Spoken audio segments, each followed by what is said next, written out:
And the NATO summit is now underway in Lithuania. President Biden will meet later today with the president of Turkey following that country's decision to support Sweden joining the alliance. The move is seen as a critical show of unity by the West in the face of Russian aggression. So, what does this NATO summit mean for President Biden and America's foreign policy? For more analysis, I want to bring in John Sullivan. He's a former U.S. ambassador to Russia and a CBS News contributor. Always great talking to you and getting your insight. So, Turkey has agreed to support Sweden's NATO bid. How significant of a move is this, and what does this signal to Russia? Well, thank you. It's good to be with you. Yeah, this is a big deal. Sweden joining NATO is very important.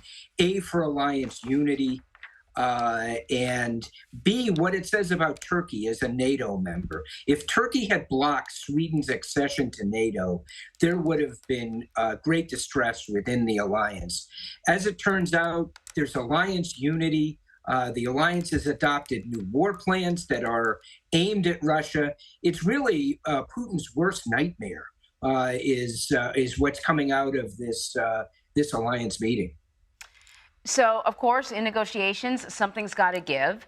The switch from yesterday from President Erdogan, the reporting has been that that Sweden has agreed to support Turkey's bid to become part of the European Union. And there's also a possibility of fighter jets being provided. We don't know the details.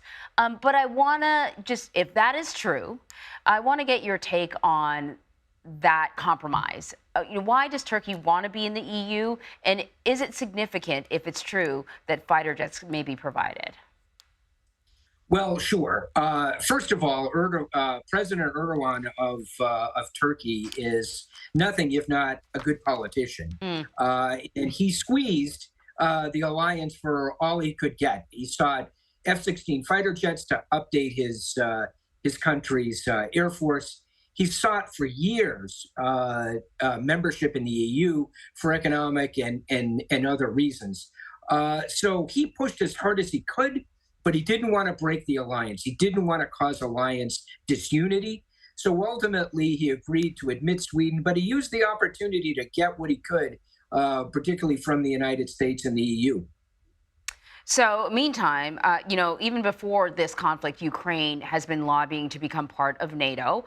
There is support from several Eastern European countries, but other countries, not so much. It was already a challenge for Ukraine before to find a clear pathway to membership for other reasons, corruption being one of them. Now they're in an active conflict.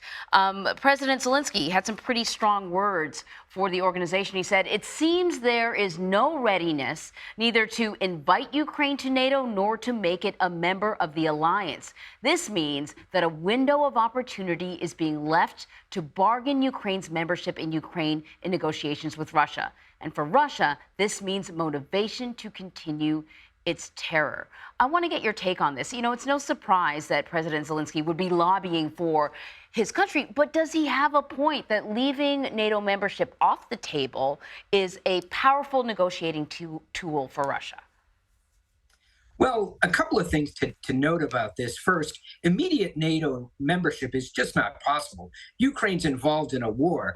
If Ukraine joined NATO today, in effect, the United States and our soon-to-be 31 other allies in NATO would be at war with Russia. President Biden wants to avoid that. It's not fair to say that Ukraine's NATO membership has been taken off the table. It's really all a question of timing and following the process that other countries have gone through, which is what President Biden has stressed. So I understand President Zelensky's interest in pushing as hard as he can on this issue, just as President Erdogan of Turkey was looking out for Turkey's interests. President Zelensky is certainly looking out for and defending Ukraine's interests. But the alliance members have to keep a broader perspective. And I think they're striking the right balance between providing enormous support for Ukraine, keeping the pathway for NATO membership not just open, but welcomed, and stopping this naked Russian aggression on the continent of Europe. Ambassador Sullivan, always great talking to you. Thank you so much. Thank you.